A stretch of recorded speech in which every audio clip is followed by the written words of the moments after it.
सभी का हमारे चैनल इंडियन एयरलाइंस में स्वागत है। रोजाना की तरह आज भी हम एयरलाइंस की फटाफट खबरें लेकर आपके सामने हाजिर हैं। आज की एयरलाइंस की फटाफट खबरों में बहुत कुछ रहने वाला है, तो चलिए चलते हैं डोमेस्टिक खबरों की तरफ। तो पहली खबर है कि डोमेस्टिक फ्लाइटों को चलाने को लेकर जैसे ही सरकार ने फैसला लिया कि 25 तारीख से डोमेस्टिक फ्लाइटें शुरू हो जाएंगी और जिसकी बुकिंग भी 22 मई से स्टार्ट कर दी गई है, तो बताना चाहेंगे कि इसमें एक बड़ी खबर आ रही है कि राज्य सरकारें केंद्र सरकार से ये रिक्वेस्ट कर रही हैं कि इन डोमेस्टिक फ्लाइटों को अभी हाल फिलहाल शुरू ना किया जाए। इसमें पहला नाम तमिलनाडु से आ रहा है और दूसरा नाम महाराष्ट्र से आ रहा है। ये दोनों ही स्टेट्स ने अभी केंद्र सरकार से रिक्वेस्ट की है कि डोमेस्टिक फ्लाइटों को 31 मई तक ना उड़ने दिया जाए। एयरलाइन से अगली खबर लेते हैं क्वारंटाइन से। आपको बताना चाहेंगे कि जो लोग भी डोमेस्टिक फ्लाइटों से ट्रैवल करना चाहते हैं उनके लिए कुछ राज्य में क्वारंटाइन के रूल्स लगाए जा रहे हैं, जिसमें पहला नाम कर्नाटका स्टेट का आ रहा है। यदि आप कर्नाटका स्टेट्स में ट्रैवल करने जा रहे हैं और आप इन 6 राज्यों से बिलोंग करते हैं, जैसे कि महाराष्ट्र, राजस्थान, दिल्ली, गुजरात, तमिलनाडु, मध्य प्रदेश, तो ऐसे हालात में आपको 7 दिन क्वारंटाइन में बिताना पड़ सकता है। ये खुद कर्नाटका के डीजीपी के ट्विटर हैंडल अकाउंट से इसकी जानकारी दी गई है।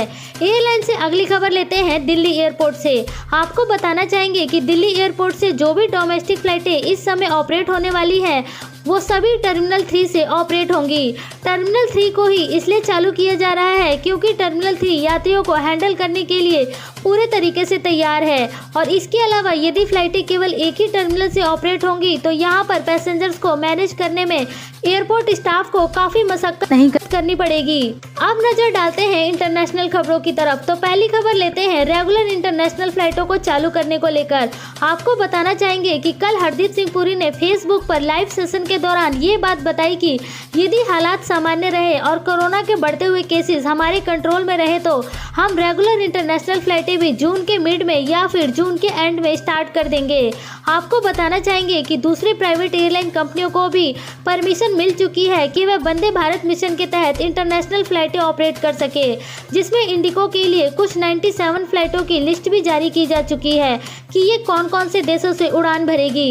इंटरनेशनल एयरलाइन से अगली खबर लेते हैं एतिहाद एयरवेज से। एतिहाद के सीईओ ने ये जानकारी दी है कि एतिहाद एयरवेज इस समय अपनी 25 787 ड्रीमलाइनर एयरक्राफ्ट के साथ उड़ानों को शुरू करने को लेकर पूरे तरीके से तैयार है। इसके साथ साथ उन्होंने ये भी बताया है कि जुलाई महीने के मिड से एतिहाद एयरवेज अपनी उड़ानें पूरे तरीके से चालू कर देगी। इंटरनेशनल एयरलाइन से अगली खबर लेते हैं वंदे भारत मिशन से।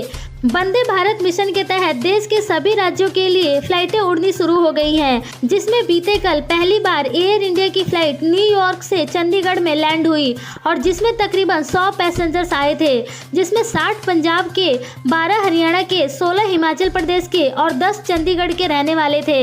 इन सभी लोगों को 14 दिन क्वारंटाइन में रहना पड़ेगा।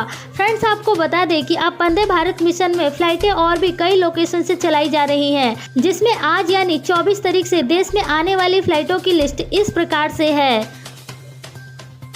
फ्रेंड्स, ये थी एयरलाइंस की आज की सुबह की फटाफट खबरें। अगर आप ऐसे ही एयरलाइंस की फटाफट खबरों से अपडेट रहना चाहते हैं तो आप हमारे चैनल के साथ जुड़े रहिए।